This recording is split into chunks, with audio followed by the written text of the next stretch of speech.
And I'm here to tell you that f***ing your dreams ain't cheap. In fact, it costs a ton of cash to do. So that's why me and the Ohno radio show need your help. Just go to the website displayed below and hit us up with some cash, yo. $1, $5, $1 million if you have it to spare. Any amount is appreciated. Well, I gotta go because these dreams ain't gonna fuck themselves. See ya!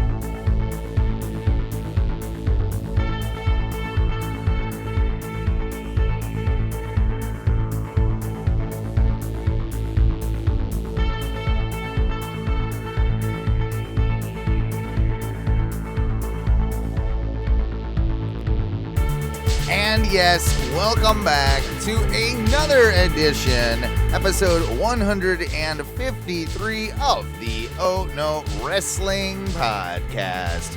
My name is Owen, and I am your Sharp Break Kid, and unfortunately, no longer your predictions champion. We'll get into that in just a second. But who I will say is with me tonight is my good friend Duncan, the King of Bong Style.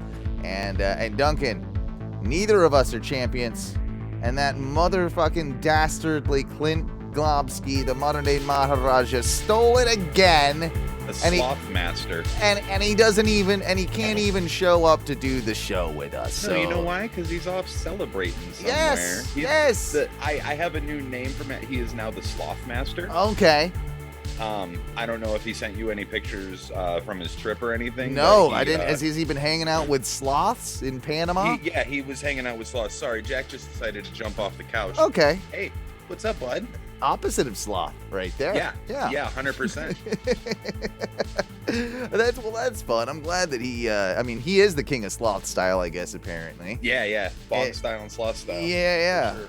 But no, Revolution, it did me in. Revolution. Lots of Brian Zane. Lots of unexpected things happened on the show, and I think we'll start off by getting right into some of the stuff that's happened because it's been, a little bit. Before we get into that, let's just real quick, I just want to say on behalf of Ohno Wrestling, want to wish Big E, all of our, good vibes and a speedy recovery on his broken freaking neck.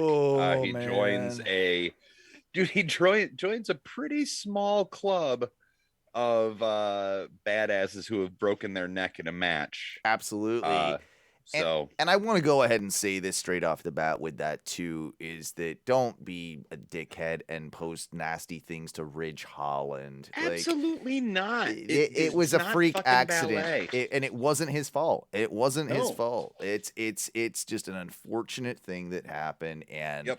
What else can you do? I don't think that Big E is, of course, at all bitter about any of it. It's just like you said, it's not ballet. These things do unfortunately happen in the world of pro wrestling from time to time. And the part of the story risk that I read earlier said that Ridge was one of the first people at the hospital to check on him. So. Yeah.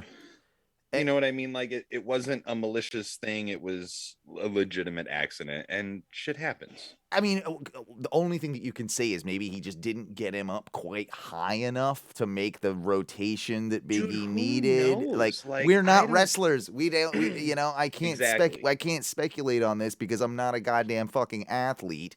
And these dudes. No, we barely qualify as mobile. Yeah, exactly. I was out of town this past week. That's why we didn't do a show earlier, but we figured, hey, let's squeeze one in before next week and at least give some of our thoughts about Revolution and what has transpired in the week of wrestling. And hell of a pay-per-view. Another, knocking it out of the park. And as far as I'm concerned for AEW, they really don't have bad pay-per-views, do they? I mean, what if they had like one, maybe two in the last Maybe 3 like that years? was like, but even those weren't bad. They were slightly underwhelming, but they weren't bad. Yeah, I think for the most part they'd still be considered good, They would very good WWE pay-per-views. absolutely. They'd probably be on that like B minus tier or that Yeah. B scale, like when you're judging like on the curve with WWE brain and all that. Like Yeah. they're still like pretty exceptional, and this one was no exception. I felt that the pacing was pretty good. I like what they did with kind of opening with it was Jericho Kingston, right? The opening match. I didn't expect that to open the show, and I felt like that was actually a pretty smart way to do it. I like that. I mean, we both called Kingston to win, but I like that it actually happened. I was scared that it wouldn't be. I think we both were. We both were. The match itself was good. It had me guessing back and forth the entire time as I was watching it. I couldn't necessarily pick, who was going to be, winning it as it was happening. Right. I'll say that I like the end too. I like that we did have, a Kingston win, and I did like the fact that it sort of solidified Jericho's heel turn. And the fact that he wouldn't shake his hand, which is the one thing that he said he would do if Kingston beat him. He won. Yep. So I really like. And then he was just like, I can't. Yeah, I just can't do it. I just can't do it. I can't do it. And we'll get more into Jericho and how he's developing later on, because that's going to come, obviously with this last week's Dynamite. But yeah, I thought that was a great way to open the show. I think obviously the triple threat with or the trios, I guess it was just a three-way, right? The three-way dance between Red Dragon, Young Bucks, and Jurassic Express. Yep. Dude, that was a heater. It was a banger of a match. Dude, they put Luchasaurus over really hard. I think that needed to happen. I think that the run for Jurassic Express has been kind of underwhelming. It's not and sort of the same way that the Lucha Bros, were when they were tag champs. Like there's just something slightly missing. I don't know how to say it. I don't know what exactly it is, but I feel like they've made up for it a little bit, and it was a standout performance for, like you said, Luchasaurus, but also Jungle Boy himself. And not what I expected to happen. I really did think that this was going to be the time for Red Dragon to be taking those belts and kind of really establishing with Adam Cole this new undisputed era type, situation, and would have added to the drama with the Young Bucks. But I'm looking back on it, and now that I think about it, it was the right call. It was the right booking decision. And it probably would have been too soon to pull those belts off of Jurassic Express. I think it would have deflated both of their potential runs as singles performers later down the road. I think this is going to, I think be a match that is remembered as sort of career defining in a sense, in a lot of ways. And I think we'll look back at this as like, okay, this was the start of Jurassic Express really being, I trying to find the right word for it, but I would say just giving them the credibility, right? Like the credibility that they have deserved and needed. And this was a great way to do so. Let me ask you this. What is next for the tag division, and who is the next opponent for Jurassic Express? Because there are some great tag teams, and there's some great tag teams developing, but I feel like they need, for the next program, they need another opponent that is good, but at the same time you can understandably have them defeat. I don't think that they need at least one more now in between this past match and them dropping the belts. Would you agree? Yeah. No, I agree. I think that they need another, not a singles, but another straight tag team on tag team Yeah. feud. And I think that that'll come. And who is it? FTR? Can FTR absorb and loss to them? I don't want them to, but I feel like they might be the right pick to if you really want to get Jurassic Express over, FTR would be a good shout.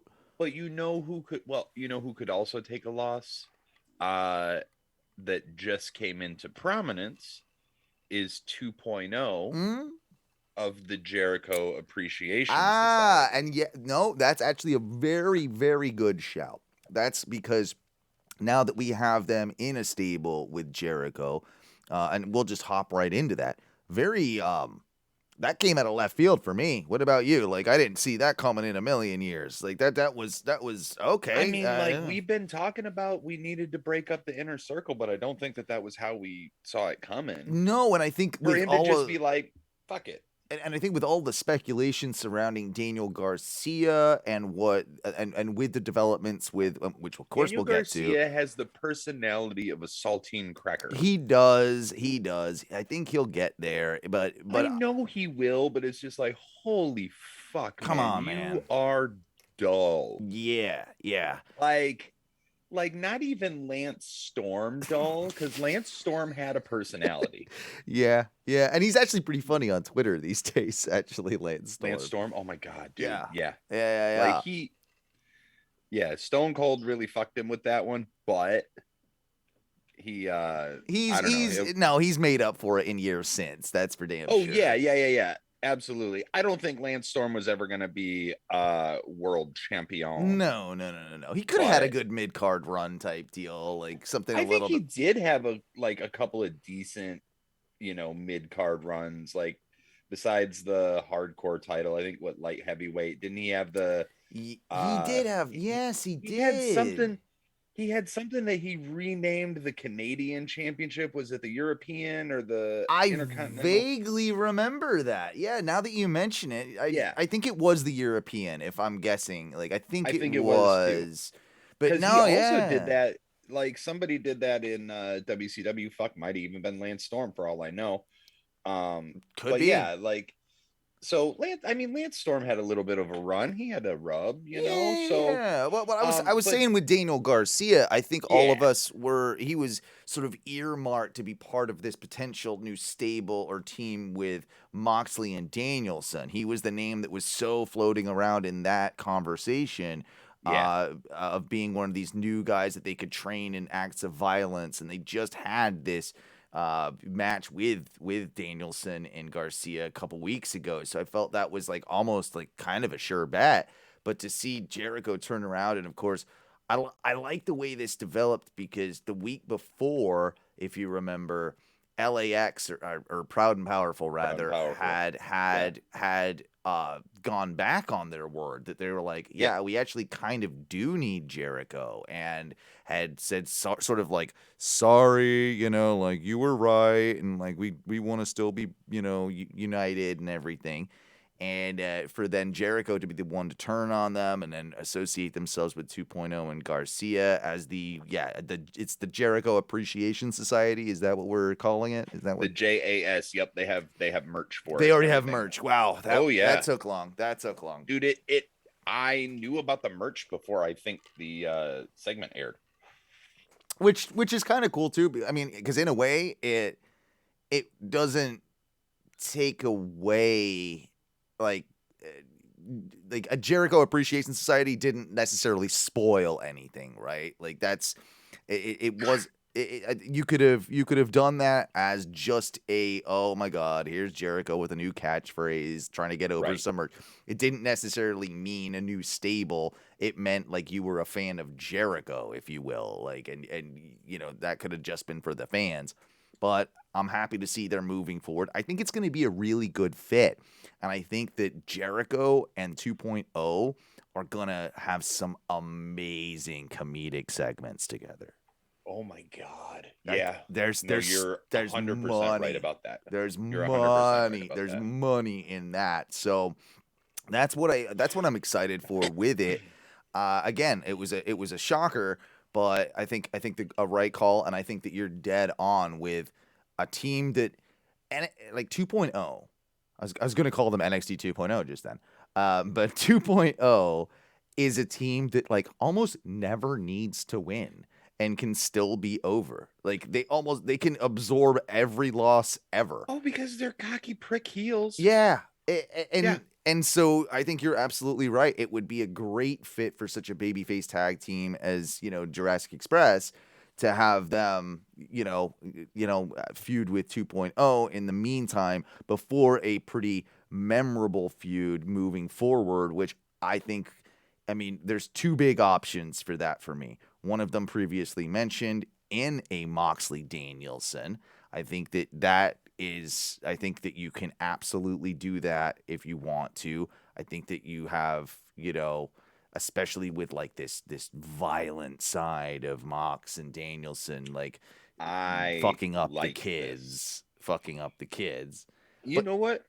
Fuck them kids. You fuck them kids. We're gonna show you how to do this. Kids. Yeah. And and I'm just going to embrace the fact that I'm sort of a crusty old wrestling fan now, right? Yeah. Fuck it. It's fine. I don't have to get a lot of the shit that other people get, but I'm not going to shit on it just because it's not for me. No, exactly. But there are certain wrestlers that aren't connecting with us as we get older that might have connected that are probably connecting with a younger demographic, i.e. Sammy Guevara and Darby Allin, just off the top of my head. I want to like Darby Allin. Mm-hmm. I really do. I don't want to like Sammy Guevara, and I don't like Sammy Guevara, so that's not really a problem. No, I get it. But the other team that I would earmark for possibly taking the belts off Jurassic Express, and you'll boner fuel with this one, yes, the House of Black or the Kings of the Black Throne. That feels like it should probably happen. I'll also say this though too. Not the biggest fan of their direction right now, and they've got to get Malachi away from Pac now.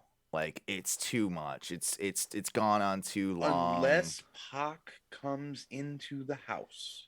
Exactly. If he came into the house, I would. Now we're talking.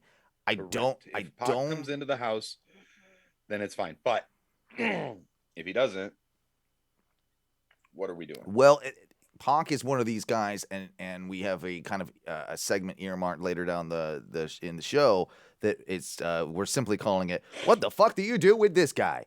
And if look forward to this, this is going to be fun. We'll get to that in a little bit, but Pac is definitely on that list, especially if he doesn't join the House of Black, because he's going to get lost in the shuffle. And again, we'll talk in a little bit about that, but yeah, like I there's so goddamn much potential with the House of Black and the Kings of the Black Throne. So I guess are we calling Kings of the Black Throne just the tag team between Malachi and Brody? And then we're calling the House of Black the faction. The House of Black is the stable. Yes, is the stable, and then the tag team is the Kings of the Black Throne. So Kings of the Black Throne, there's so much potential, but they really need to step it up now, and they need to kind of we need to get away from some of this goofy shit. We need to get away from some of this, honestly, we need to get away from the Mist. We need to get away from the Mist on the buy-in. What? Yeah, that worked. It did. It needs to be a way to snatch victory from defeat, because evil doesn't play by the rules. It's also being done too much. Would you agree with that right now? It's 100%. Why are we doing this every friggin' week? Exactly. Show some actual dominance in the ring between two incredibly elite superstars that don't necessarily need to always cheat, But when they do, you're fucked. Prime example, Malachi Black against Cody Rhodes. Very good example. Very You know what good I mean? example. Like, he came in and dominated Cody. Yes. And now he's like having trouble with,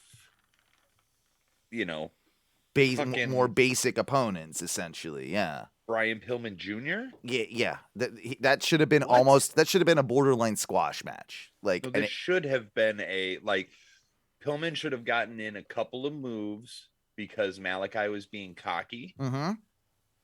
And then Malachi should have gotten pissed and kicked his face off. I couldn't agree more. Let's talk about like the rest of some of the highlights with Revolution. What was your match of the night? Ooh. It's a tie. It's a tie between two for me.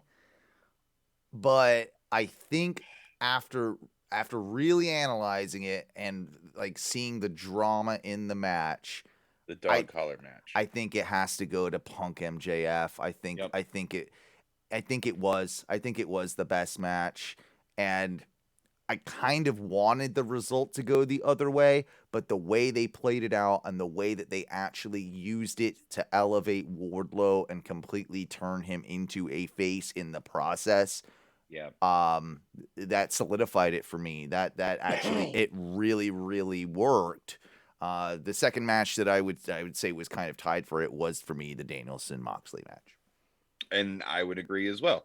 Both of the ultra violent matches. And it's not to say that Adam versus Adam was bad. It wasn't. It was a great match. It was a very, very good match. Adam Squared was a wonderful match. I love that "Let's go, Adam." Fuck you, Adam. Chance. Like, kudos to Orlando, by the way, for being a good crowd. We're not always we're not always good crowds. No. This was the right fan base. This was the old NXT fan base. If it had so much of that vibe, the Full Sail NXT crowd, and they showed up in droves, and I just want to say quick kudos to Orlando for doing so. I wasn't good on us for not being shitheads. Wasn't able to make it, obviously, due to my work commitments, but I would have. It seems like I would have really, really enjoyed the crowd interactions that I saw on Tully. It looked like a really good crowd. It did. It did. Engaged. Yeah, I was not obnoxious, not putting themselves over. Correct. But having fun with it. Dude, I saw our friend Nick, friend of the show, Nick, a couple of days ago. Yeah, he went to the show, Revolution. Right? Yep. He was there, and he also went to the Fan Fest the day before. Right. Cool. And he was just like, "Yeah, dude, House of Black." Really Yeah. So I had to show him some of the footage from the bar wrestling show that I went to, where Brody King gets his. He's your buddy at the Mouse Factory, right? Correct. Yeah. The cheese factory. Yeah, the cheese factory. Yeah. Yes. No. Yeah, our former buddy from our factory. Yes. So yeah. And anytime we see each other, it's immediately just like zoop wrestling. Yeah. So it was a really fucking good show. I watched it again last night, and I was like, damn, this is just solid. Match after match after match. Unfortunately, I will say that my low point of the night was Britt and Thunder Rosa. Weirdly didn't have the same energy that the Lights Out match had. Like, something fell flat with that match. And I get what they're doing, I think, because it seems like it's all roads or all things pointed towards Thunder Rosa winning it in her hometown in a couple of weeks. Yeah. And not even, I think it's next week. Is it next? It might be next year. I think you might be right. Like, but that's obviously why she just won that match against, was it Layla Hirsch? Yes. Yeah, for another shot at it.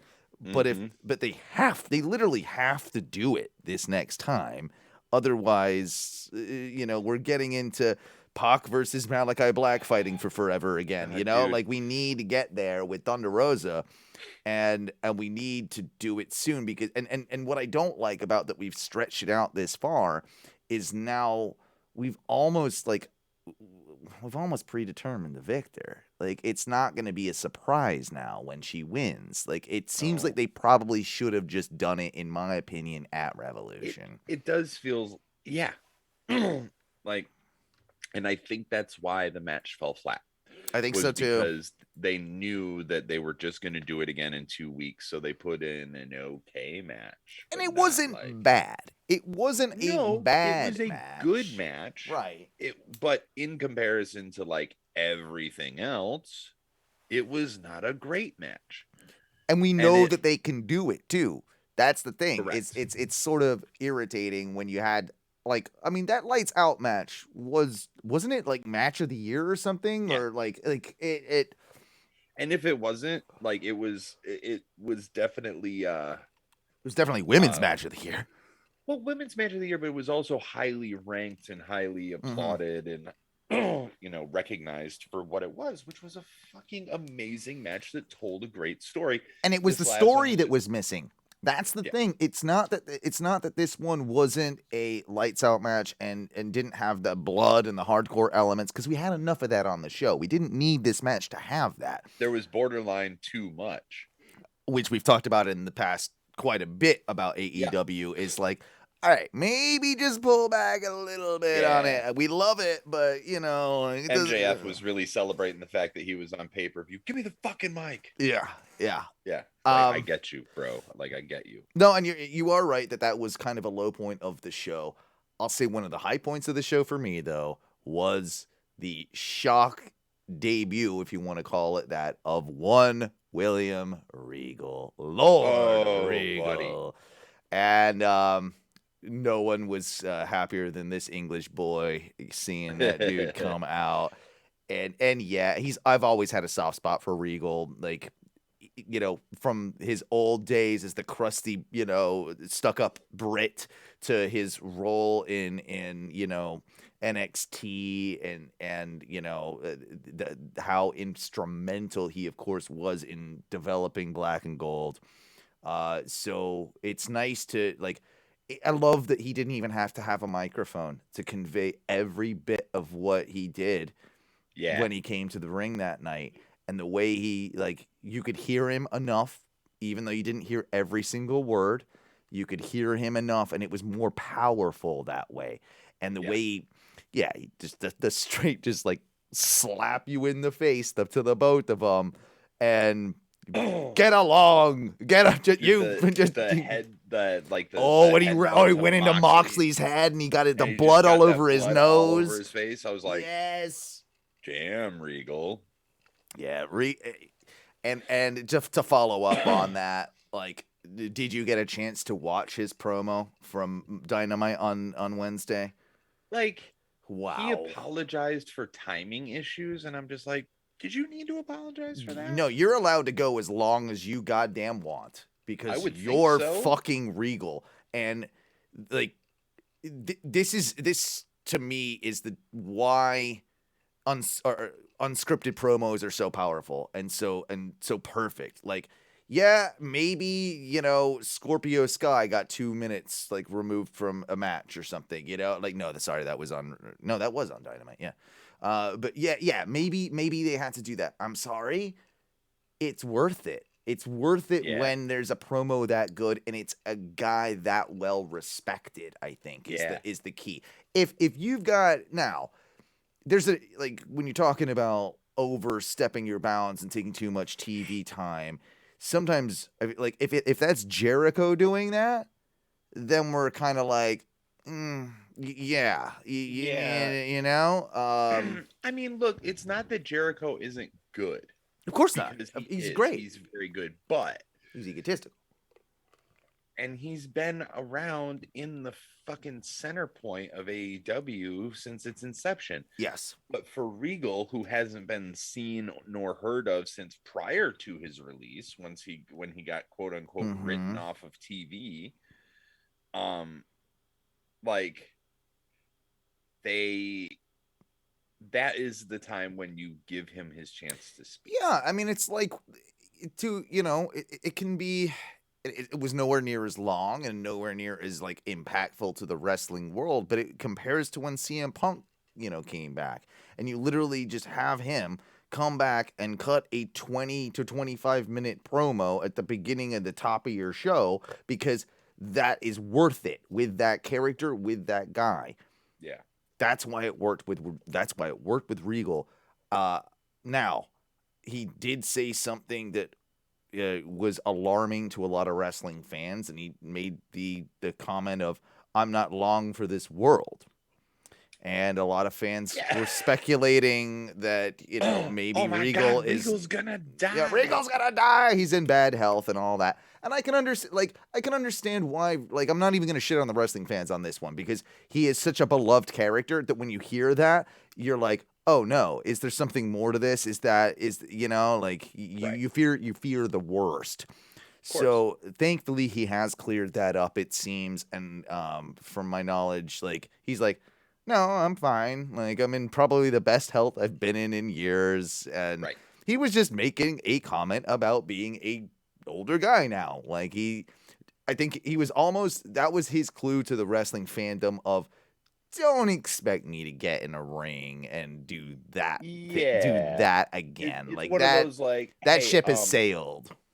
Right. It's just like, I don't know if you know this, but I'm old. Yeah. Old people die. Fucking nobody was expecting Dusty to die when he did. No, and Regal looks in way better health than Dusty did towards the end, of course. It doesn't really take much. No, it doesn't. Yeah, no, unfortunately. But nice to hear as well that it sounds like Regal is going to be operating on both an on-screen and behind-the-scenes role. What do you have him do? Is he going to be booking matches, formatting shows? Is he going to take over Ring of Honor? Dude, honestly, like, I think that there's a lot you can do with him, with having him be on screen in this managerial standpoint for Danielson and Mox. But backstage, I think that you have him work with the talent on promos and character work and psychology. He's gonna do what he did back in NXT for this new crop of guys. How good was NXT when Regal was the focal point? Man? Exactly. And Tony Khan knows that. I also think that there is going to become a point, as much, I don't know that there is enough cocaine in the world to keep everything that Tony Khan is doing running smoothly. So he's going he is going to need some form of a right-hand man and a guy that he can trust to, like, hey, Tony, you're allowed to take a week off or a show off. Like, maybe you have fucking you don't have to always be everything. Everything, exactly. So Regal would be a good guy that I don't know if I'm right or wrong because I don't know Tony Khan.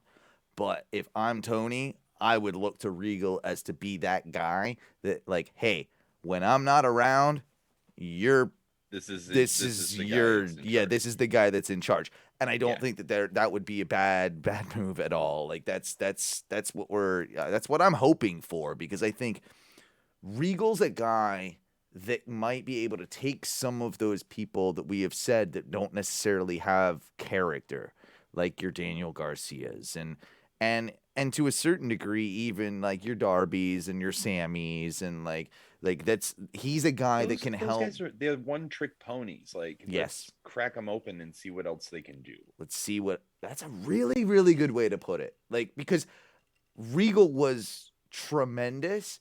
He could do anything with any character you gave him. Heel, face, different versions of the Lord Regal character. Yeah. It's the real man's the man. real man's man. Oh my god, amazing. He's a man. Fucking such a man. Oh, I play that every once in a while when I'm in a bad mood or I need to psych myself up to do some like around the house like man work. I gotta throw that on, man. I gotta like maybe I gotta pull some understand. weeds. Maybe I gotta like maybe I gotta do some gardening. Clean up around the piss fence. Dude, you never know. Maybe I gotta chop down a papaya tree. Who knows? That song is coming on for damn sure. Absolutely. So what else was big on the night? Oh, Swerve Scott debut. Swerve, yeah. Shane. What are we calling him now? Is he Shane Swerve Strickland? Didn't they call him that? I think it was Shane Swerve. Shane Strickland. Swerve. But they threw Swerve in the middle, I believe. Yeah, it's Swerve. Swerve's house. So what promotion did Tony Schiavone call matches of his on? Because I don't fucking have specifically mentioned that. I know. And I'm assuming it was MLW. But maybe. I don't did Tony work for MLW and I didn't even know it? I don't know. But I know Swerve. That's the big I know Swerve worked for MLW and I know that realistically like it's a promotion that would have been big enough to pull in a Schiavone. So that was, but that was the only one that I could, think of. But he's another one, and he's probably going to be part of the game later. But again, okay, what the fuck do you do with this guy? Like there's so much potential. His first match was I haven't actually seen it yet, so I'm not going to talk too much on it, but I know he was wrestling for his debut match against Tony Nese, correct? Yes. Last night. Yep. Now, I've seen a lot of hate for Tony Nese. And another guy that doesn't have a character, needs more work of cracking open. Tony Nese has abs. He has that's his character. That's his character. His character is that he has like 14 abs. Yeah. He's the ab man. Instead of yeah, but like, I'm an ab man. Bow, bow. Like, dude, have the abs and ass connection. Like, have him team up with the gun boys. Club. Yeah, with the ass boys. That's it. That's how we do it. That's how we do it. That's how you do something with Tony Nese. That's right in his wheelhouse too. As far as like his position on the card, like Tony Nese is not gonna be a top guy. Dude, what if the gimmick is Tony Nese thinks that he's Billy Gunn's son? Like he gets there's two other sons. Danhausen curses him into thinking that he is one of the ass boys. And then you can totally have Mikey Ruckus make an "I'm an Ab Man" song, like that's a knockoff of the, Yeah, it has to be different enough that WWE doesn't sue you, which they're already gonna be doing anyway. Well, because of one, it seems Jeff fucking Hardy, who made his brother Nero Hardy, who made his debut on this past Dynamite to save his brother, but not before he got in a signature, few dance moves. I'm coming, Matt. Don't. I'm coming, Matt. Look at these people love me. Could you imagine if people did that in real life? Say like someone was jumping me, Duncan, but before like you came to rescue me, I'm you like, had, wait. Yeah. I got. Wait. Let me cue it up. All right. Let me cue it up. Yeah, and put the music on and go. And you're doing crotch chops, like no, I see you as more doing a DX, like coming in, like throwing some suckets. Honestly, like I just have a cooler with beer in it just to do the Stone Cold. Yeah. Just come in and naturally you would. Naturally. Of course. Why wouldn't I? So that was hilarious. I'm gonna be a little more reserved here and ask you first. What do you think of Jeff Hardy in AEW, and what the fuck do you do with this guy? Look, I'm going to be entirely honest. Mm-hmm. I don't give a flying fuck Same, man. about Jeff I Hardy. didn't want to say it before I threw it. No, you wanted to. You're like, am I the asshole? No, you're not. I think that AEW is the asshole. On this one, they are. It's this one's too biting in a way. It just doesn't, because he's not going to be any fucking different than the Jeff Hardy we saw like 2 months ago walk out, 3 months ago walk out on WWE. There's not going to be any development of the character. It's going to be a rehash of Hardy Boys, probably Young Bucks, this time on TV on a national scale. So that's why they're going to do it. Here's what I'm just hoping, Duncan. This is finally the last hurrah for both of them in the ring. I hope it is. It needs to be. Like, look, I love them. We popped so hard at Mania 33. Yeah, we did. We popped so hard for it, but also that was how many years ago? Quite a few now. We're 5 years ago, because we're coming up on WrestleMania 38, and that was 33. Yeah, exactly. So, yeah. So 5 years ago, a lot has happened, and I just, man, I want to care, but I don't care. I don't. There's nothing it's a nostalgia there. pop, and like, dude, it's one of those. I'm like, you didn't need to. Honestly, if this is for a Hardy reunion tour, awesome. Then that's what they should do. But it should last it's a year contract. Yes. I was just about to say that. A year contract for Jeff Hardy, working a safe schedule, working, for AEW, doing one last hurrah, taking on a few different teams. I mean, I can see him doing FTR. I can see him doing the Bucks on the national stage. Bucks.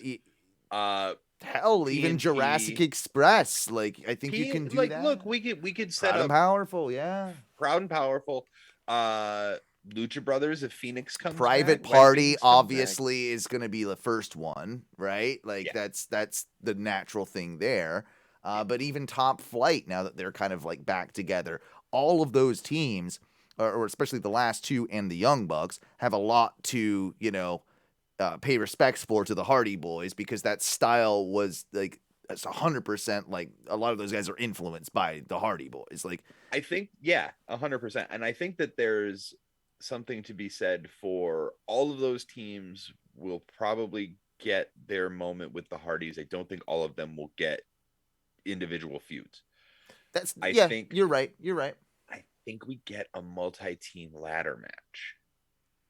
Is Christian involved? Because it would make a lot of sense. You do Christian and Jungle, I think, versus the Hardys and like a Top Flight or a Private Party, something that. So Hardys, Jurassic Express, but not with Christian. Private Party, Top Flight, and then I could see it being like a 5-way. Like, dude, just train wreck, right? Yeah. Christian with somebody else. Keith Lee. Something ridiculous like that. Sure. Like, absolutely. Yeah. Something totally ridiculous, but like, so that Christian's in there, and somebody who could be, I don't know, like fucking Christian and Sammy Guevara. I don't know. Like, yeah, that works. Something like that would work. I feel like you do kind of need to get Christian away from Jurassic Express now. After this past they're match, going to do more, unless like there's some sort of swerve coming with that. Right. What if they turn on him? Do you see Jurassic Express going heel though? Think you could. I think you could, and I think it would do wonders to help Jungle Boy play with his character. I think it would be very good for that. And then I know that Luchasaurus has played a heel dinosaur in another promotion. And I think that and I've seen that mask when he's a heel, and that shit is fucking gorgeous. Like, terrifyingly gorgeous. It's gnarly as fuck. Yeah. So I kind of want to see that. Yeah, it's probably too soon for it right now, but long term, I think it'd be great for Jungle Boy, and it would also give Christian a face run towards his twilight years, like to end, to wrap things and that's up a why little I don't bit. necessarily think that he needs to turn on Jurassic Express. I think that he can just kind of split from Jurassic Express and be okay. But also, as much as I love Jack Perry, I do not have enough faith in his ability, in his character, His to acting pull off a ability. heel. Yeah, see, I think he could be a really good smug hipster, like heel kind of character. Could be, but I don't think he has it in him. He's too much like, okay, so it's like when everybody was just like, I don't think Gargano can go heel. And then Gargano proved to everybody that he could definitely 100% he did, yeah. But Gargano has also been in the industry and understands his character and the psychology of his character a lot more than Jungle Boy does. Okay, so let me ask you this, moving forward a little bit. Scorpio Sky winning the TNT Championship. The best. I fucking love Scorpio Sky. Transitional champion or no? Yeah. Feels that way, right? Yeah, and I'm upset about it because he's got an undefeated streak going on right now, and now he's going to have to lose it to Wardlow. Or is MJF going to cost Wardlow the match? Or like I said, that's what I said on when we were having a conversation yesterday. I was like, or alternatively, and that's how you keep Scorpio Sky as a TNT champion. And I think it's like a 3-month run, like 2.5, 3-month run, something like that. I think he could be, he could have it for a good little bit and lose it at like whatever the next pay-per-view is, or even one of those, or even one of the like next one of those special things, or nothing, which is May 25th again. Is it on the 25th again? I think, yeah. Wow. Yeah, I think it is. No shit. I probably won't be able to go to that, but hey, maybe not. I definitely considered it. And it's at the Mandalay Bay this year. Right.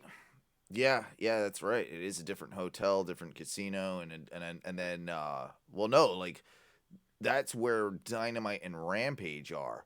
The fucking actual pay-per-view. It's at the T-Mobile. It's at the big arena. It's at the big arena. I don't know what the name is, but whatever big arena out there. It used to be the Thomas and Mack Center, but now it's the T-Mobile Arena. Yeah, I think you're right. Whatever it is, all but that arena shit that if you've been on the road. Yeah, like, exactly. That's what this used to be. Yeah, exactly. Stupid. I don't know though. I kind of do want to see Wardlow with the belt. I would like that, but I think it'll be good for him, but I think he needs to punish MJF first. I think you're absolutely right, and there was something that's a bit of a clue for me in his like very, I would say, face turn defining promo, that 100%. Happened, and one of the things that he said was he wants the TNT Championship, but he ain't stopping there. He wants the big one. So I think we might get him skipping winning the mid-card belt and actually might be winning the top prize down the line sooner than he wins the TNT Championship. Because I think you're going to be able to slot him in sooner rather than later. And I think they might be doing a bit of a fast track with him. I could definitely see that. Do you see him being the one that takes the Pretty Platinum off of Paige? Not off of Paige, though. That wouldn't make sense. I think Paige has to. All right, this is what you do. Paige has to drop it to MJF, doesn't he? And then Wardlow has to win it off MJF. I mean, that's a really good way to. That's a really good way to put Wardlow on that over. It's long-term storytelling done like fantastically if they go that route.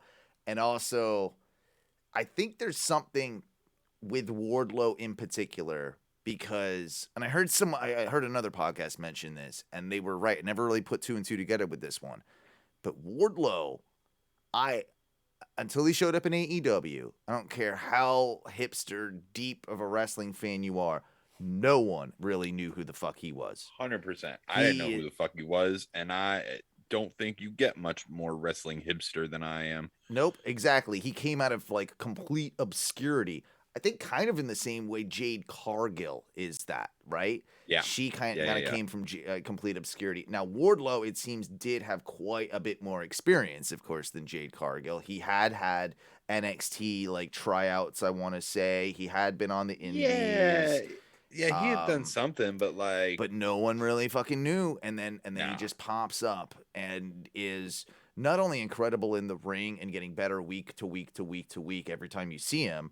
One of the best power bombs in the goddamn industry ever. Oof. Ever. The symphony is fantastic. I love that. I love that gimmick. Yep.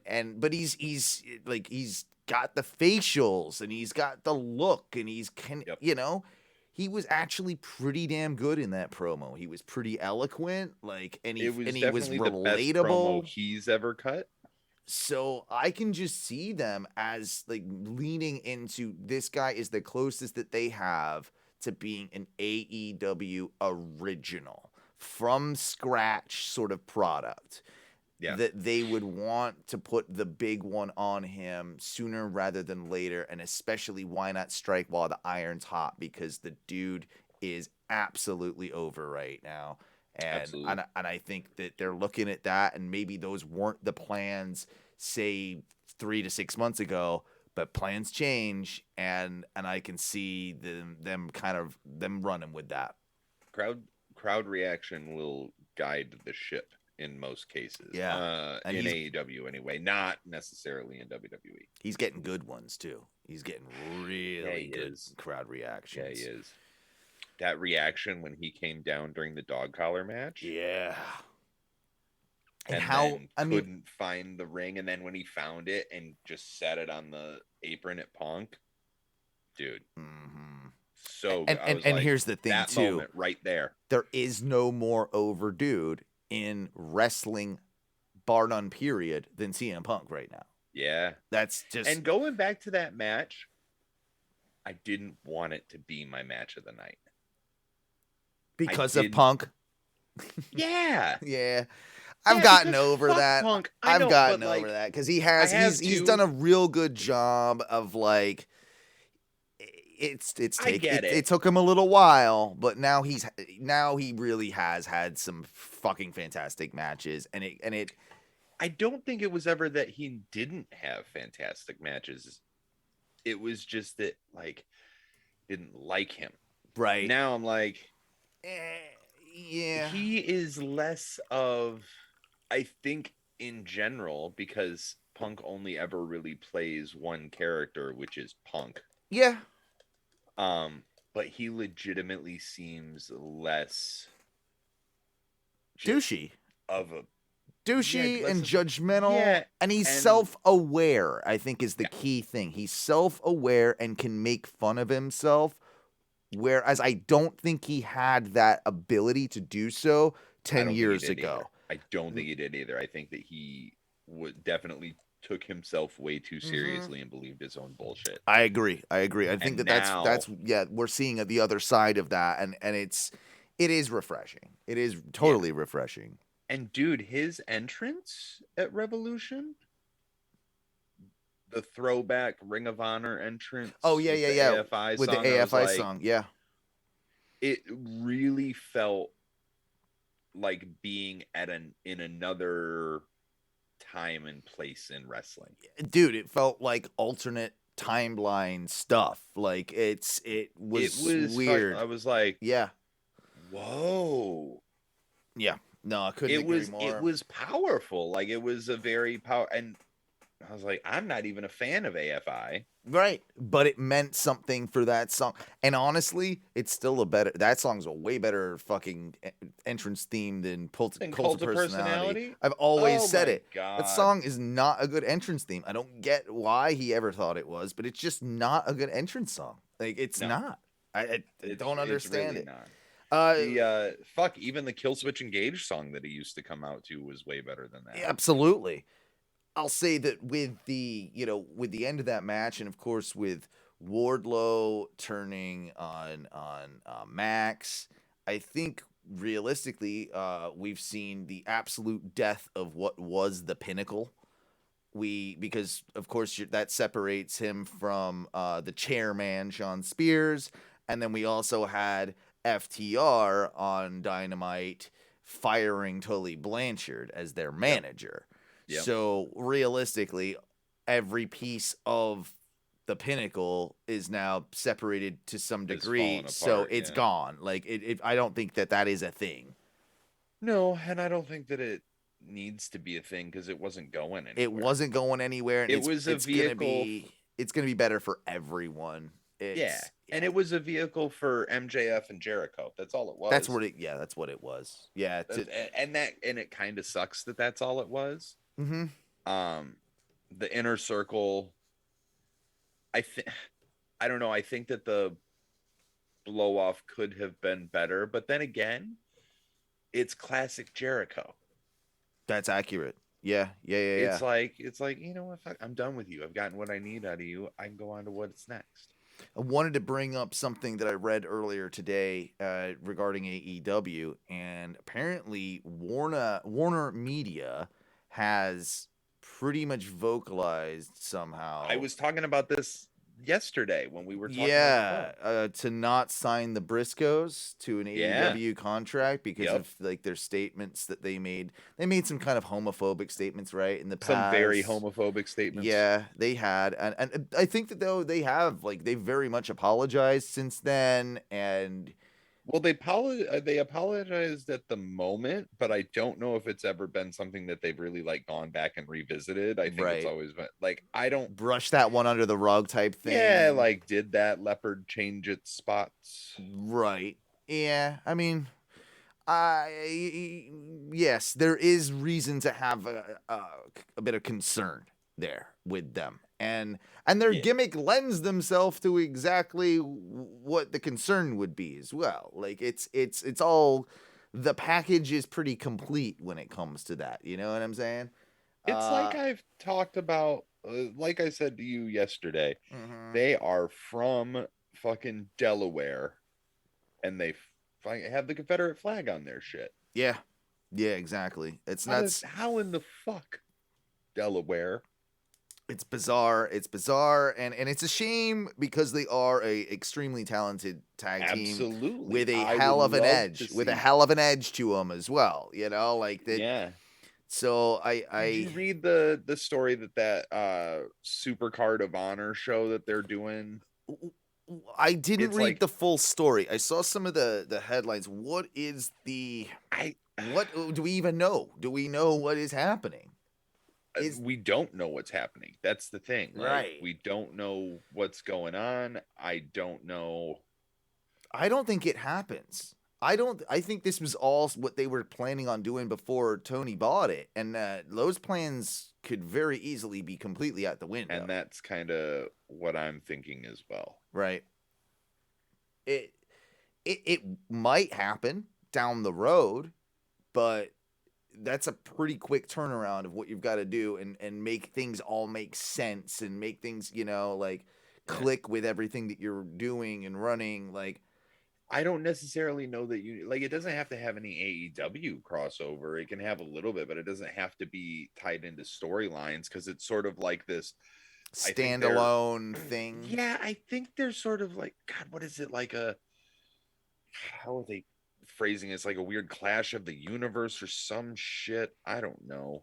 That would even imply, though, to me that you would have to have some involvement with the Impact thing and AEW, especially like with the amount of like the Ring of Honor stuff that's happened with Impact that's going on currently. That's why this is all so confusing, because does this mean that it's just Super Card of Honor? Which, dude, I don't get it. I don't get it either. I don't also get what's going on with Cody Rhodes. It keeps, that this story just keeps getting like weirder and weirder. Now it was, I guess, reported that originally, like, they wanted, like, the talks are still up in the air, and I guess I've heard that it's balls in Cody's court or something. So he probably Yeah, got and an as of offer he right, didn't like. He probably that wasn't as much money as he wanted or something, or didn't have the creative that he wanted. I was gonna say it's probably about the creative. It's probably more about the creative, yeah. I don't know. I don't know that it's about the money with Cody anymore. I think he's got plenty of He's money, probably got especially enough, like being on that Go Big show and Rhodes to the Top and all this other shit. He's a multimillionaire. How many more millions does he really need? Probably. Yeah. And I think that Tony was pulling away his creative. Yeah, and taking away, like, that. he's just like, dude, fuck off. You're talent now. You're not an EVP. So it's very possible. I think it's very possible that he goes back to AEW. I think it's highly likely he goes back to AEW. But like you said, he won't be an EVP, and Brandy's not going to have her brand ambassador role. And dude, I liked Brandy, and I don't know why I hate her now. Me too. I'm like, why? Yeah. It doesn't make sense, because I shouldn't. She hasn't done anything that would be like, fuck this bitch. I don't know. I just like, but she hasn't been very good. Is just what it is. Like, that's been really just bleh. She's not been good. If she had been better, we wouldn't feel this way. But just quite frankly, she just hasn't been that good. No, and for somebody who like forced her way into being a part of everything to be really just kind of mediocre eye candy. You know, in a lot of ways, like that's all it was. Did you hear that they the reports now are like they want WWE wants Cody to debut in Jacksonville. Yeah. Which I mean, it is a nice slap, you know, to AEW if you're WWE doing that, but maybe I can even see Cody saying, come on, you know, that is a bit far. We don't need to do that. Like, no, you know what that is? But you know what that is? That's Vince making Cody kiss the ring. That's exactly what I was thinking too, is that like, this is like sort of your punishment for, you come in here and you fucking shit on that you know what I mean? Like, he's like, you're gonna come in here and you're gonna watch your friends talk shit about it. Yep. And it's gonna be in every storyline that you're ever in from now on is gonna revolve around how you were the one that went away and started your own company and caused all this, you know, disturbance and came back. And it's just like I said, I'm like, how the fuck how do you go back to WWE ever after bizarre. Like it's 100. Dude, it's got to be like years and years, not 3 years, and just be like, oh, my contract's up, gonna go over here now. No, it needs to be like Cody needs to go away for several years at this point. Like, go away for 3 more years. Yeah, he does. And then randomly show up like I can give him 2. I can give him 2, but it needs but 2 years would be just about enough. And you need to not be involved in wrestling at all.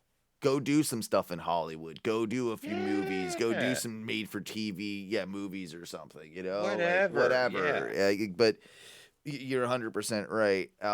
Go work on Heels or one of those shows. You know, something along those lines.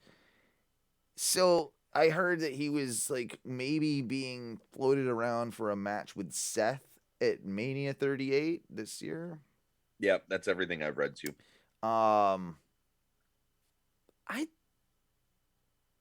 don't know how much I want to see that. I was thinking about it. Like, it would be a good match, but it would be a fine match. But why? Why? But why? Right. And that's what I'm struggling with that one in particular. It's like, it's just like, don't understand. I swear to God, dude, they're gonna swerve us, and he's gonna be Austin Theory's gonna get taken out. It's gonna be a mystery proxy for Vince, and it's gonna be Cody against fucking Pat McAfee. And Cody's just gonna go right back to lower fucking mid card. God, I hope you're wrong. Yeah, I don't know. I want to be wrong. Me too. But I'll say this as well. I know you probably heard this. Bron Breaker main roster, like that's fuck. Yeah. Like, I mean, he dropped the belt to Dolph, which okay, weird at the time. Dude, the Billy Madison of NXT 2.0. Like, he is straight up Adam Sandler and Billy Madison in third grade. Yeah. Pretty much. And it's just like all you're doing is looking like Matthew McConaughey's character in Dazed and Confused going after high school chicks when you're already like years out of high school. Yeah. You're right. Like, these girls are dumb. They'll trip on the Dolph. It's an odd one. I kind of get. I mean, I would assume this is also kind of transitional as well. Like, this is there to just basically get Brock away from that belt, and then absolutely. To who?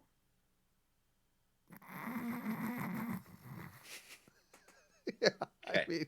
I mean, look, I just want to make sure we're on the same page. Grayson Waller or Duke Crikey. Hudson or one of them, or I guess you could realistically, I tell you who you put it on. LA Knight. Yeah. LA Knight is who you put it on, and he's transitional heel. He's getting over. He's getting over a little bit too at the moment, so I think it would work to kind of put LA Knight in that role. He also has the look of a champion. He does, especially in 2.0. Yep, he fits the bill quite well. So maybe that's what they'll do. But Brock, all right, Brock Breaker then, like.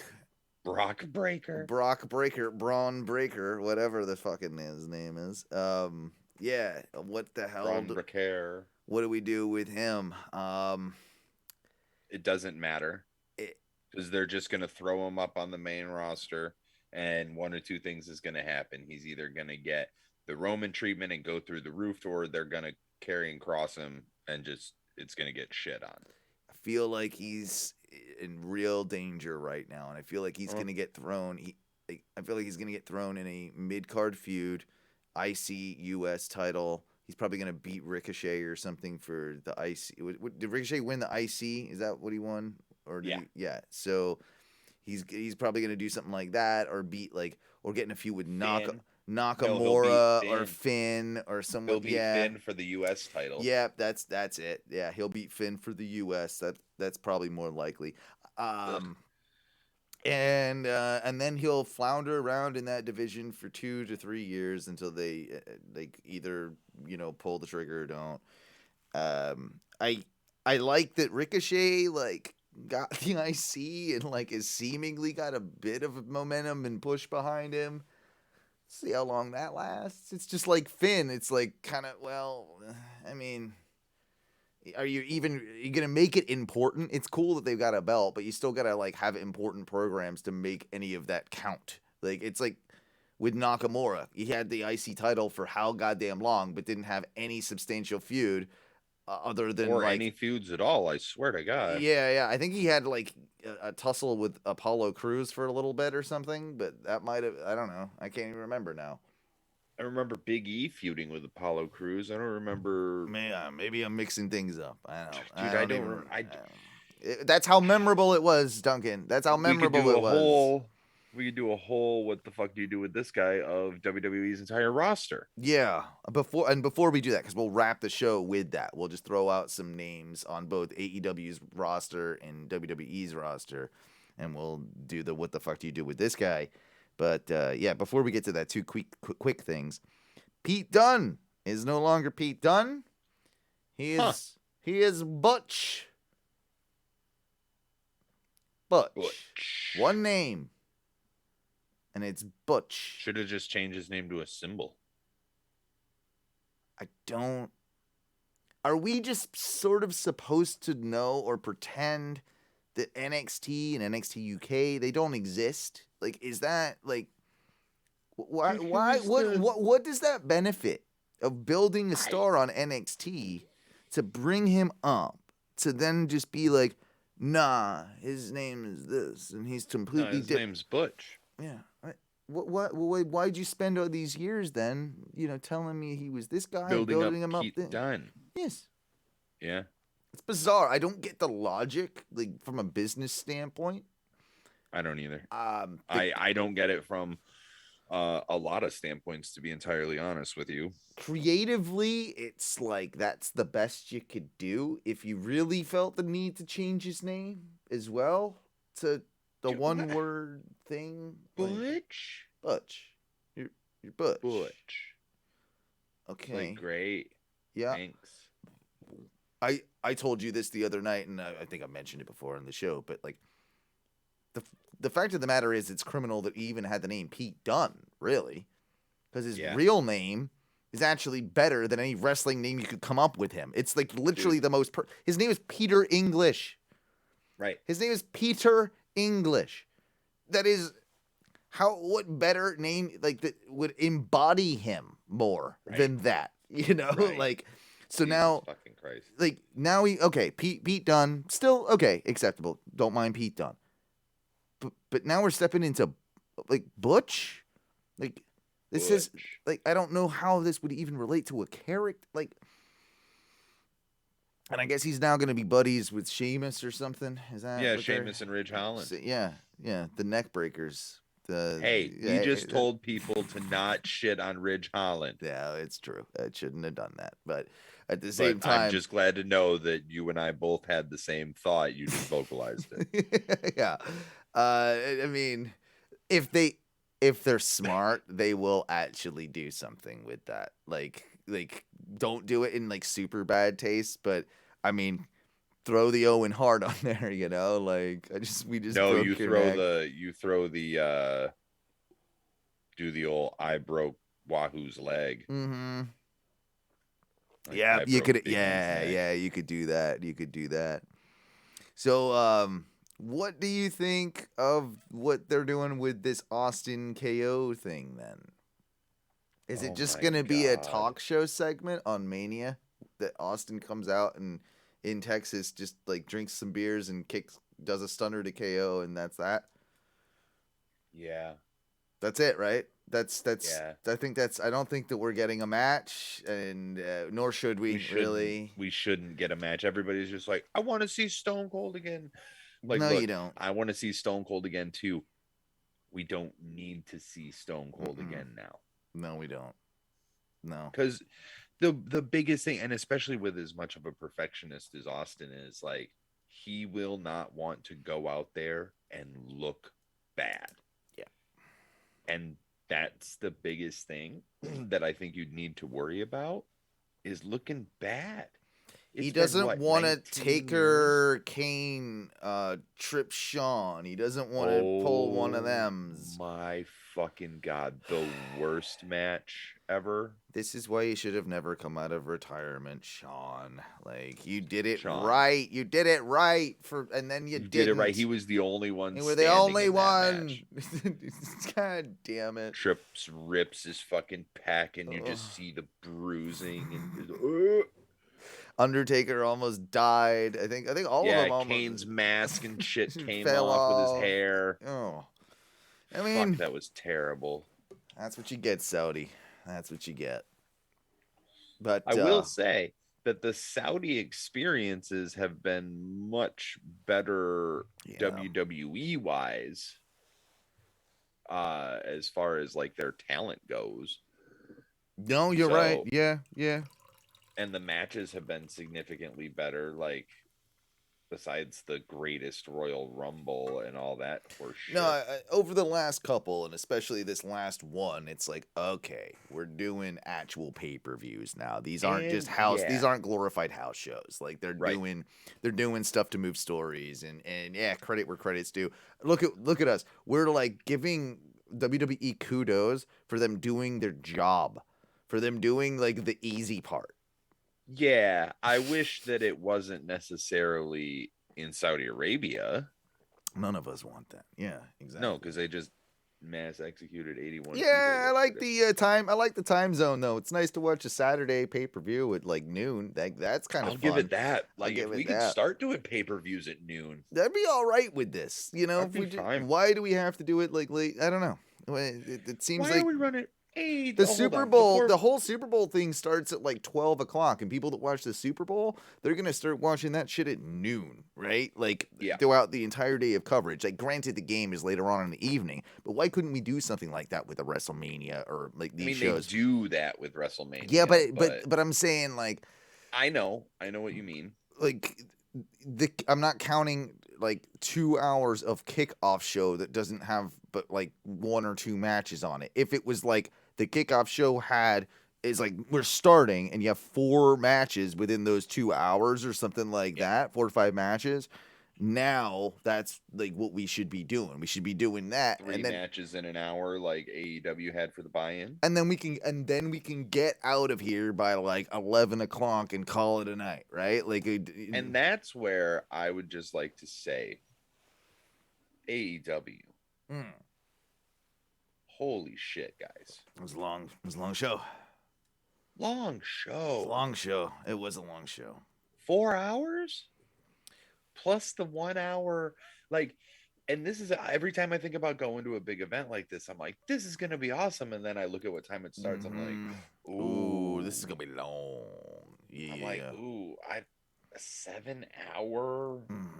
I don't know that we're. I don't know that we're equipped for it anymore. We might have been when we were younger. But it's even we proved it, like how difficult it was, like just at, at Mania, right? Like it was just so like what an exhausting experience. Double or Nothing wasn't near as bad, but it wasn't a 4-hour show or like a 5-6 hour commitment. I think it was about 4 hours with the buy-in. With the buy-in, yeah, and that's acceptable. I think that's about what with my ADHD and my just comfort levels of being in like an arena and a seat and everything. That's about where I'm at that I can handle. Much more than that, and it's like like. I was watching it in stints, and I'm like, Jesus, I thought it was almost over, and there's another like hour or so, like to the show. I'm like, wow, this is. That was me watching it yesterday, and I was just like, wait a minute, I've been watching this all goddamn day. Yeah, it's not over yet. I'm still not even to the main event. Yeah, I think part of their reasoning with that is that they only do the 4 shows a year. So they're gonna give you a longer experience for like the show. I can't be mad at that. I'm not mad at it. They might want to shave down a little just to make it just make it a little bit more palatable. Mm-hmm. Yeah, because some of us, I don't have that. And as much as I love wrestling, I don't have that kind of attention span. Not anymore. Like it's as I get older, it's like I never had that kind of attention span. No, yeah. I probably didn't either. I just convinced myself I did. Well, one of the last bits of like news, in fact, the last before we get to our final kind of like topic and segment for the evening is. Want to give a congratulations. It's sad they couldn't do it when the dude was alive, but congrats to Vader being inducted into the Hall of Fame, and I think long overdue. Vader getting into the Hall of Fame, and was one of my favorites. It's a shame, kind of what Shawn and WWE did to him in his WWE run or WWF run. But Vader was always kind of like a favorite of mine, and I remember it was like lore when I was a kid, like, oh man, but have you ever seen him in Japan with the mask and all that sort of stuff? And that thing was terrifying. Like it looked like fucking headdress. It was like I don't know how it was like a stormtrooper like murder Viking helmet. The mastodon, dude. Yeah, like and smoke came out of it, remember? Yeah. Like, that thing was fucking terrifying. Like the big ram horns. Yeah. The red eyes. Dude, I love the good. Remember, Vader could do a hell of a moonsault. And his moonsault was Yeah. I think that was the first time I'd ever seen a guy that size do a moonsault or do anything kind of like that. So it's always stuck out in my memory. But I just wanted to kind of throw that out there. Who do you think that they have induct him? Ooh. It's tough, isn't it? Cornette. That was one of my first thoughts. Is do they bring that's the one Cornette that back? immediately comes to mind. Because they did it the once for what it was Midnight Rock and Roll Express. Rock and Roll Express. My bad. Yeah. So they've done it. He would be a solid pick. Other than that, I don't know that. You'd have to go back to WCW or NWA days or something Foley? like that. Foley, it's Foley. That's it. Foley. It's Foley. The ear. Yeah. Right. That's the feuds that they had. Yeah. And it was with him that wasn't it with him that he lost the Vader in Germany. Yep. Yeah. So Foley. That's a really good shout. Now the other name that's I've heard a couple of others for Hall of Fame. And we talked about, Bron Breakker earlier, but the Steiners are being thrown about it around, which is also maybe why Bron has been brought up to the main roster and all that sort of stuff. It's probably just a case of whether Scott will do it, whether or not he'll. Yeah. There's that. You saw the spoiler about Sid. And that was the next one I was going to bring up. It's not confirmed as per WWE yet, but it seems like every indication is that Sid is going in. And it's that's an interesting one as well because I think he's deserving. I absolutely think he's left a mark on the wrestling industry. Was he the greatest? No. But Sid when he was good was a good big man. He played the role of what he was intended to do quite well. Sid Vicious, Sid Justice, Psycho Sid, whatever variation you want to pick. Mm-hmm. Dude, he was always kind of a weird favorite of mine. Kid. Yeah, I was. Yeah, I was a fan. And I especially liked him when he was, of course, with Shawn and that whole he was his heavy and all that. And then that turn. And it's so weird how Shawn had that with Sid and Diesel and Nash. Yeah, you're absolutely right. But from what we have heard as wrestling fans, with Sid, it's one of those weird ones. When he stepped away from the business, he was like, "Nah, I'm done. I'm gonna go play some softball or something." Well, he also fucked up his leg in that horrific ass. Thank you. All I had to say was in that horrific ass, and you're just like, "Excuse me while I vomit." That is that was one of those first early video internet clips, kind of pre-YouTube that I saw of wrestling. I'd seen some backyard wrestling, catastrophes and one or two of those, but it's different when you see something in a professional wrestling ring and that dude, the way he comes off that rope and the way that ankle bends, it's just that shin, the whole fucking feet, it was his dude. And Tony Hawk just had this kind of. Did he? Yeah, he fucking. No, not the Hawk, man. Yeah, dude.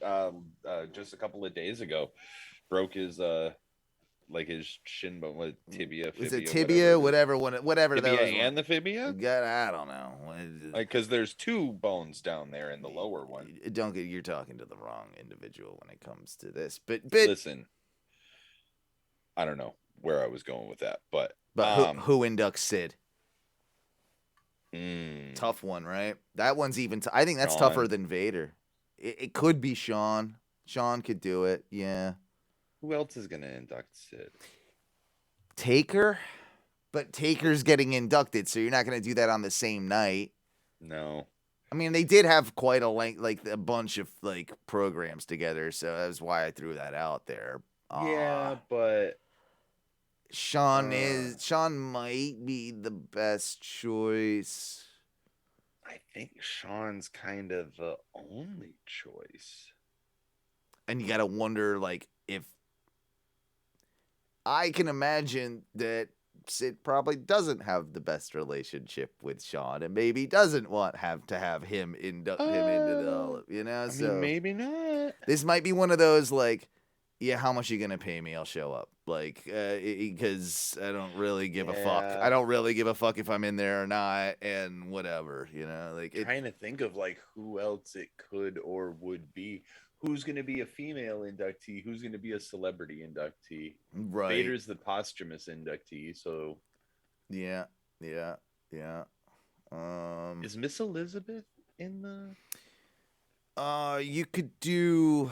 Oh shit! I just had a brain fart. Just came back right to censor. Was in the female rumble. Oh, Ivory. Ivory. If she's not in yet, you could put her in. Yeah, I feel like she might be in there though. I don't know. No, Molly Holly is, but I don't think Ivory is. Ivory would be a good shout for. Ivory's a good shout. Not Sunny, who was just arrested like twice in a week. She has to have been arrested over like 100 times now. Like, there's been a lot. There's been a lot. Bunch of times. Yeah. I mean, maybe has she been arrested for like one arrest for every dick she's taken? It's a lot of dicks. No, she's taken more dicks. More dicks. Been arrested, yeah, just sure. yeah. Just a few. Just a few. Yeah. I don't know. Okay, so Ivory. Okay, Ivory. I'll give you that. Yeah. I give you that. Yeah. And then a celebrity. Just put Bad Bunny in already, man. Just say fuck it.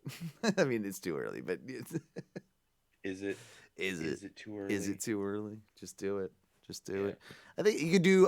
They have done the whole thing with Pitbull quite a lot. Like Pitbull. I mean, you could legitimately stop it. I mean, you could. It's gonna be Wally. Yeah, Wale. See, I'm down. I'm hip with the kids. Actually, I kind of like Wale. I don't know. Not his music, but like his. He seems cool. He's a good wrestling fan. Yeah, exactly. Yeah, he's one of us. Like, regardless of his music. Yeah, he's one of us. He genuinely. He's not paid to endorse WWE or like pretend to like it. Like, nah, he's fucking in. You know. Yeah. He's exactly. Fucking in. So hey, that's cool with me. Do you want to not play a game, but then just throw out some of these and let's do this? Let's have our new segment. Yeah. All right. It's basically called "What the fuck do you do with this guy?" So it's not a very good intro at all, but no. Thanks, Fink. But that wasn't even a good Fink. I'll do a better. No, Fink it wasn't. Next time. No, you don't have to. Yeah. I mean, I think we set the stage for what it's going to be. Oh, that's it. It's it. And then basically, yeah, we do have some issues, especially with the bloated roster of AEW, but also the way that WWE handles a lot of its roster. And we kind of talked about it a little bit earlier. Yeah, he's the U.S. champion, but what the fuck do you do with Finn Balor? Like, it's like, what is there a meaningful feud that we can get out of this current run with the championship? Because I don't know anything. Does WWE book meaningful feuds outside of the top titles and the tag titles? Do they even the tag titles? I was gonna say, do they do it with the tag titles? What are you watching? I mean, inadvertently. Yeah. No. The answer is no, right? And it's super unfortunate because those mid-card belts used to really mean a lot, it was the days of the Bret Harts and the Shawns and like the Macho Man, and the Macho Ricky Man, Steamboat, exactly. And it used to be the best wrestler had the IC title. Yep, not the best, not the biggest we have, but not the biggest star, but the best. The technical wrestler had that belt. Yeah. So I don't know. But yeah, what do you do with Finn Balor? On the same token, what do you do with Ricochet?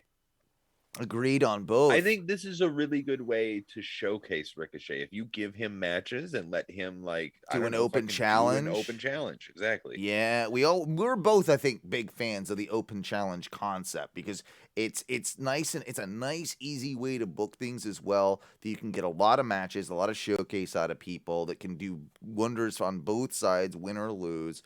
And it's also like we don't necessarily have to get into 3 weeks of a pointless feud to finally have a subpar match.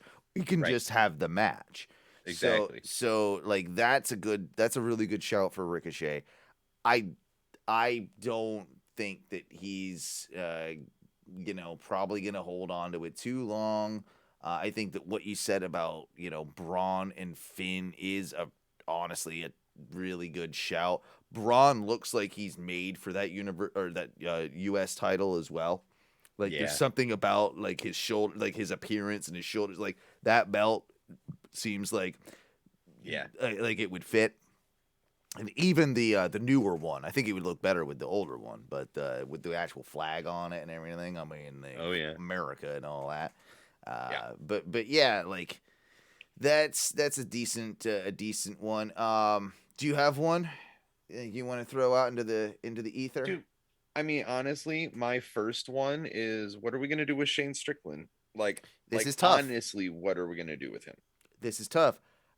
I am of the opinion that, like I said, Wardlow will not be getting that TNT championship because of a dastardly MJF and will be thrust more into a higher profile, even bigger feud at the top of the card. So I think that you can have Shane Strickland take the belt off Scorpio Sky. I would like to see that. And did you see, going back to that Scorpio Sky has done away with the double titles? Thank fuck, because they didn't make sense. Nope. So basically, storyline wise, he has gifted the second one to Dan Lambert. Honestly, that's a great way to do it. That's a smart way to do it because if you know anything about Dan Lambert as well, he is a adamant, like, huge belt collector and has some of the, like, one of the most rarest, like, expensive wrestling belt collections, like, out there.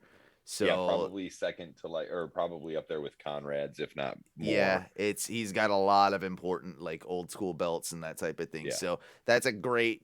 I didn't actually see that until you just brought it up, but no, okay. But no, like that makes complete perfect sense, and that's a smart way to even in just kayfabe.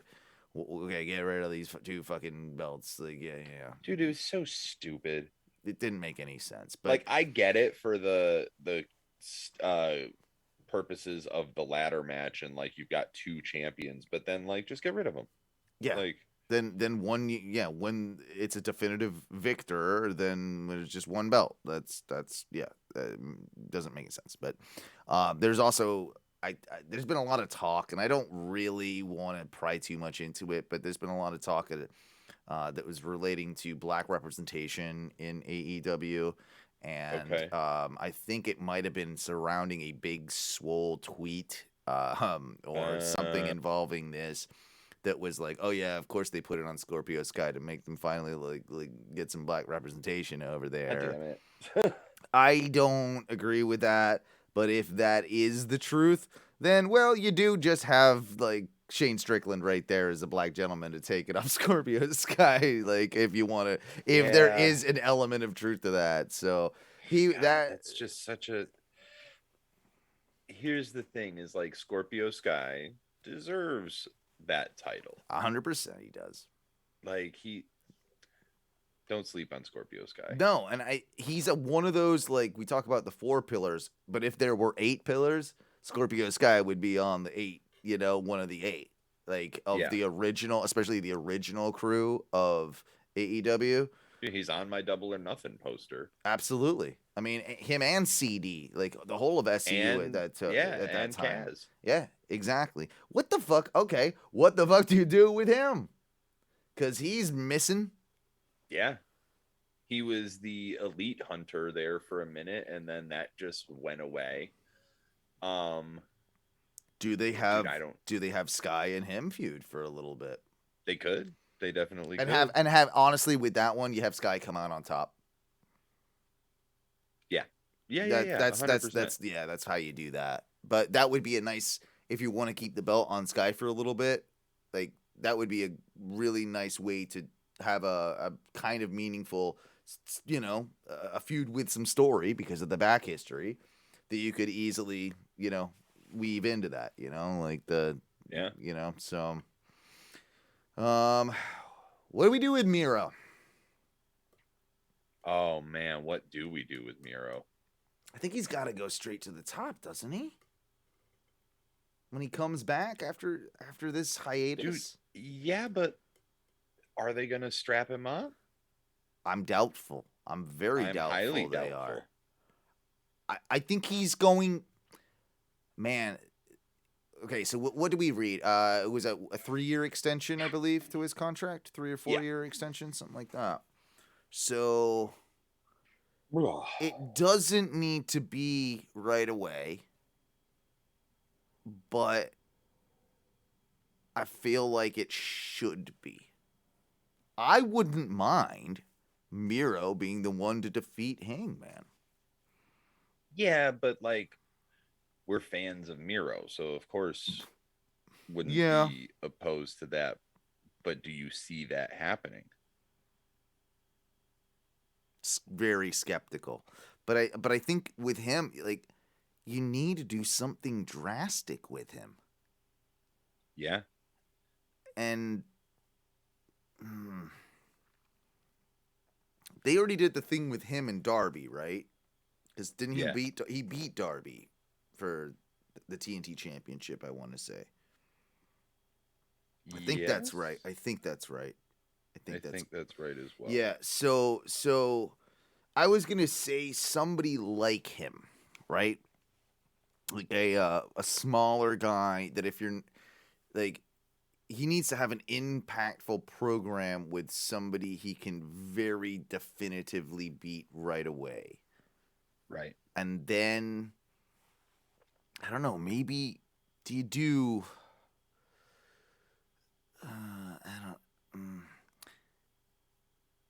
Miro never did very well in tag team wrestling, and no, he's not he's a singles guy. So I was gonna say you might be able to do something with that, but I don't like that. Do you kind of like have something with him and Andrade? I know 2 heels, but could you do something with them? Yeah, but is Miro gonna be a heel when he comes back? I think he will be. I think it depends on how he wants to come back. Yeah. I want to see him just continue with the heel redeemer gimmick that he had when he left. Because I think that was working, and I think that was awesome. And it's unfortunate he got injured, but I think you can totally bring that back in. Oh, absolutely. Just do the vignettes again so the fans, like, they'll get a couple pops from the vignettes, and then so when he comes back, he's firmly established as a heel, and you don't get the big surprise return pop like you typically get. Yeah, it's an interesting one. I can definitely see that. I'm like, I really don't fucking know what we do with Miro. Like, no, I don't either. I don't know. What would you do if Cody comes back to AEW? What do you do with Cody? What would you do with Cody? I really don't fucking know what you do with Cody. It would have to be its own weird Codyverse storyline again. It would have to not involve any championships.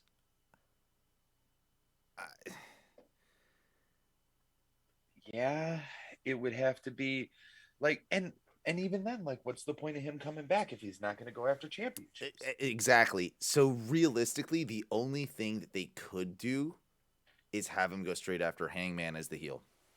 Yeah. That's the only thing that you can really do with that. And I'm not sure any of us want that. I do not. I will say that. I think it can work, but it can. There are other things I want to see before that, and it would just be like, oh, Cody again. Yay, Cody. Yeah. I don't know. What do you do with Apollo Crews? Ooh.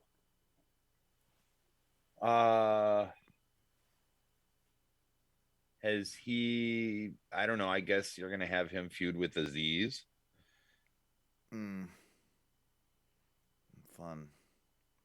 Yeah. I mean, you're not wrong. Yeah, like that's exactly what they will do, but it's just pretty underwhelming, isn't it? Like for the both of them, to be quite honest, Yeah. it's predictable, it's underwhelming. What do you do with Omos? Send him back to the performance center. Yeah, he's not there, is he? No, and he He's wasn't not. there, but they thought they could bring him up and like that he'd get there, and he didn't. And it's unfortunate, but he didn't. Yeah. After Apollo, what do you do with Aziz? I have no fucking clue, man. Dude, it's a Like, he's okay, boring. well, yeah, he's a nice guy, but he is boring. He's Like, boring.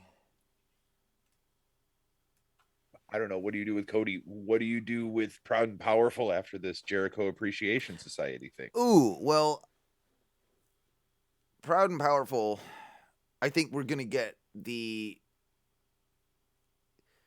So wait, I can't remember. Did Hager stay with Jericho or not? Yes. Yeah, he did, right? Yeah. Yeah. So what you probably do is P&P versus Hager Jericho. 2.0 maybe first. But all to do to set up, I think, Proud and Powerful stronger than what they currently are. Yeah. And obviously a more definitive, like, they're totally going to be they're going to be faces. They are over.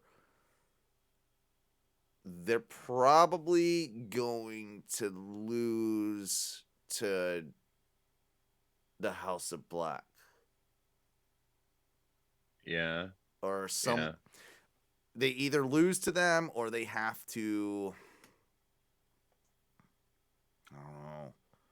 They are sort of like swimming in that weird, like, again, what the fuck do you do with them territory, though? So I'm trying to just think of the tag teams that they could have programs with. And if they're going strictly face with them, like, okay, so what heel tag teams do we have? Could we do Red Dragon, Proud and Powerful? Because that has legs. I think that would be... You could do a great series of matches with that, and I think anybody that's in like one of those programs that's involving the Bucks, the Elite, Kenny Cole, Jay White, like anybody that's anywhere near that in the fucking like spaghetti diagram of all that shit. Right. In the Pepe Sylvia diagram. Yeah. Yeah. It elevates you just being involved in that program. The show is called All Elite Wrestling, right? Like Right. They're if you're involved with the Elite or the Bucks, like you're on the higher trajectory, that next level. Yes. Exactly. Even if it's not in like the actual title picture, it still means something, I would say. So I don't know. Yeah, and I think, I mean, hell, another... I'd watch more Bucks. I know they've fought like plenty of times, but I'd watch more Bucks Proud and Powerful. Like I feel like that's kind of a given, and it would be nice to see Proud and Powerful come out on top. Like this next time around, and that's kind of what you have to do with it. If it's Red Dragon or Proud and Powerful, they've got to win. Like this next kind of like they've got to level up at this point. Yeah, and they're ready, and they're ready to do so. FTR can absorb more losses than Proud and Powerful can right now. I agree. And in 6-9 months, FTR we'll be doing the flippy flop with those. That it'll be time for FTR to probably get pushed to that next level again as well. But they can hang for a bit. Trying to think if there's any others off the top of my head. I mean, most of these are mid-card guys, but This one isn't. And after this MJF feud, which is, of course, going to dissolve into more of a MJF Wardlow feud moving forward, I think, what do you do with Punk? Because he's not going to go after Hangman. Not right now. You don't want to do a face versus face. No. Is this where Cody comes back as a heel? Oh God! And we do CM Punk and Cody. Did I just figure it out again? I think you may have just willed that evil into the world. It won't be bad though. Like that will will actually be pretty good in my opinion. Yeah. Oops. Shit. There is no better way though to bring Cody back in than to do that. But he's got to be fully committed he's got to be fully committed heel. We can't have this like I'm never turning heel Cody character. That he has to be like he has to go full bore, lean into it hard. Yep, and it can be like I started this company, but you're the biggest star. You know, you think you're the biggest star, and you're the big. You know, like there's so much you can play with that. Absolutely. Yeah, and it'll feel real too. It'll feel real the way they'll do it. Probably will, and I'm sure that they'll cross some lines. There'll be elements of truth. Yeah, definitely. Well, dude, unless you've got any others, do you have any you want to throw out there? Orange Cassidy. That is a tough one. You're absolutely right. I just I'll throw one of our favorites out at the end right here. Yeah. But what do you do with him? Like I feel like he's kind of oversaturated right now. He needs to take a step back. He could go away for a little bit for sure. Yeah, he could go away and it doesn't have to be too long. I'm talking 2-3 months, and just like give us a breather from Orange. Just a small one. And when he comes back, I think you have to put the TNT Championship on him at some point. I really do think that he has to have that belt at some point, accidentally winning it somehow. Yeah, like it doesn't even really want it. Doesn't really? It's like a triple threat or a multi-man or something, and like someone else is gonna knock him out, and he's gonna fall on to. Yep. Yeah, 100%. That's how I would do that. Yeah, you're right. But yeah, it's going to get a little stale if they keep up what they're doing. And the whole best friends as a unit is kind of weird and stale. And, like it started going off the rails with Wheeler Yuta, I believe. Like when they kind of brought him in and then it all got associated with Chaos and got like, there's Rocky Romero. It's very confusing especially to somebody like if I was a casual fan and had no idea, like that would be just so bizarre. Like I wouldn't know, like it's kind of just like it's too like spaghetti, strings or whatever. Too many different things kind of happening. Different directions. Yeah, and. I believe probably I'm going to guess the last person that you were going to mention is related to this group, right? Is that who you were thinking? Curcio! No swearing. What the hell do you do with Danhausen, right? Honestly, he can just keep doing what he's doing. Anything. I don't even think you have to have him wrestle. I want him. He's probably gonna start popping up on when he's healthy and like the legs healed and all that. I think they'll have his first debut match on a Dynamite or a Rampage, but after that he's gonna be floating around in Elevation here and there, right? Like having the odd match. We'll see him at the factory. Yeah, well, like that's what is gonna be happening with Danhausen. But they will hopefully still use him on TV as a personality manager sort of figure, like something along those lines. And yeah, pretty much do exactly what he's been doing. He's been doing a lot of cursing He's been doing a lot. Or curse is rather, not no Curse cursing. is, No, not cursing. yeah. Well, no swearing. Absolutely, No swearing. No swearing. No Very swearing. much so. Very much so.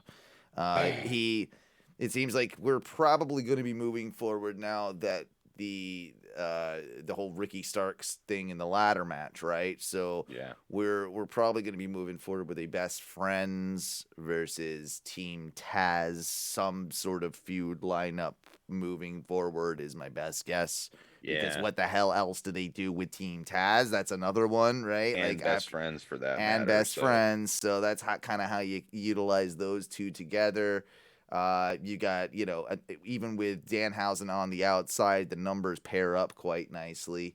So, are we going to get oh my God. Eventually, Hook is going to beat the fuck out of Danhausen, Yeah. I just figure that at some happen. point Hook will beat the fuck out of most of them, most of everyone.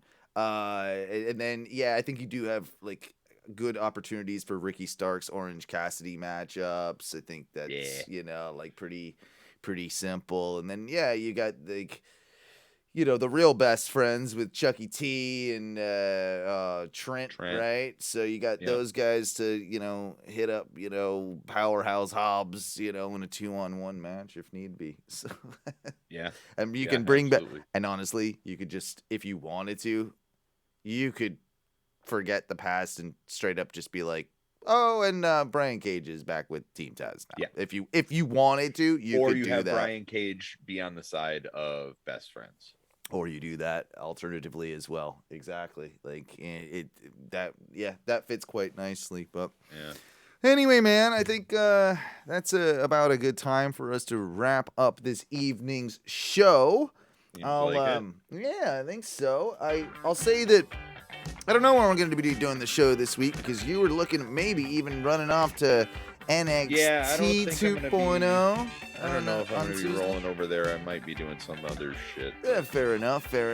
But we'll see. I mean, it's going to be a little too close for us to really bother doing a show on Tuesday anyway. So maybe we'll hit one up later in the week if possible. Sure.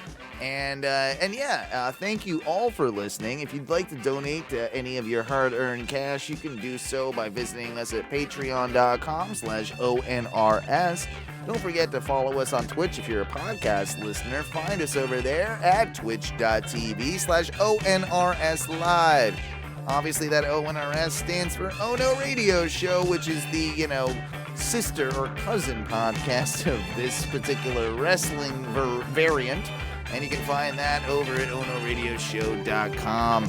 Make sure to find us both in our groups at the Ohno Radio Show on Facebook and just find, our wrestling group. Lots of good wrestling conversations going on in there. And just, throw a search in there for Ohno Wrestling on Facebook as well. It's a great group, a lot of great guys, and we'd love for you guys to join us. Hopefully we'll see you next week. And Duncan, what do we say when we get out of here? Woo!